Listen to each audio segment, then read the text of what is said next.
Dr. Kim Anderson, our crop marketing specialist, is here now. Kim, let's dive right in and start with crop prices. How are things looking? Well, let's look at wheat since we're in the middle of that harvest. We had a good run up in wheat, about $1.85. Everybody's excited. It's backed off about 40 cents, somewhere around $6.50 per bushel. That's in Pond Creek. It'd be about 40 cents less down in the Alta, Snyder area. Oh, you come up Weatherford and north, probably 30 cents less. The Panhandle, 10 cents less.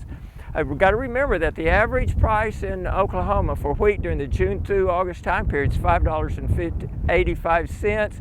We're above that. Our stocks-to-use ratio in the U.S. and world are about average. So you can kind of see what's going to happen in prices there, maybe. Look at corn prices. We had a good rally in corn, got up to $4.75. That's for 2024 harvested corn.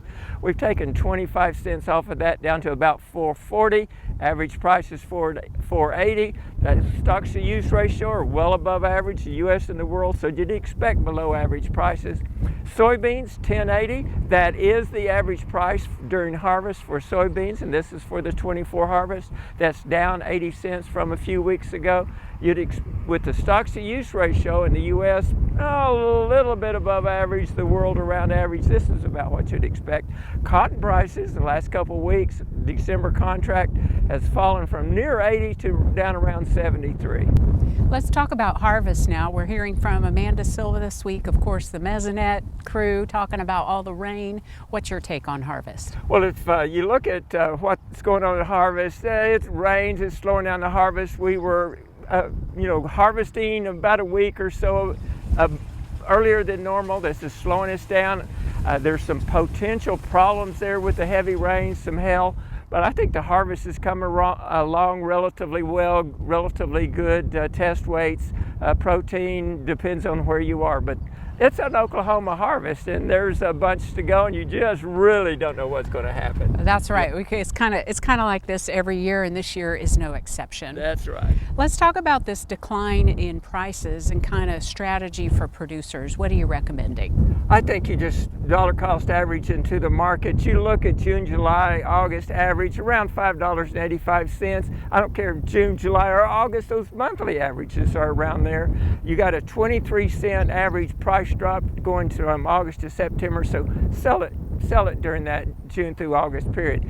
And you look at prices, and you cannot predict prices. So let's look at prices, for years where we came into harvest above average. And go back to 23, last year. We came into harvest at $7.53. Our bottom for the June through August time period was $6.55. Our average was $7.44. Our top was $8.50, and we started at $7.53, we ended at $6.67. So what did we see last year? $7.53 up to $8.50 and down $2 to $6.67. You cannot predict prices. So how should producers then sell their 2024 wheat? I think just dollar cost staggered over that time period. I sat down and came up and said, if I had wheat, I'd sell it in lots of 16% at a time, June 15, July 1, July 15, August 1, or July 30, August 15, August 31. That's 6 sales. Just come out with a mechanical strategy that's going to let you sleep at night. Now, if the current price at $6.40, $6.50 is a price you've got to have to stay in business, you can't afford lower prices, sell more wheat now. If you can afford higher prices and would like to have higher prices and can afford that $2 downside risk, go ahead and hold some. All righty, Kim, great advice. We'll see you next week. Thanks a lot.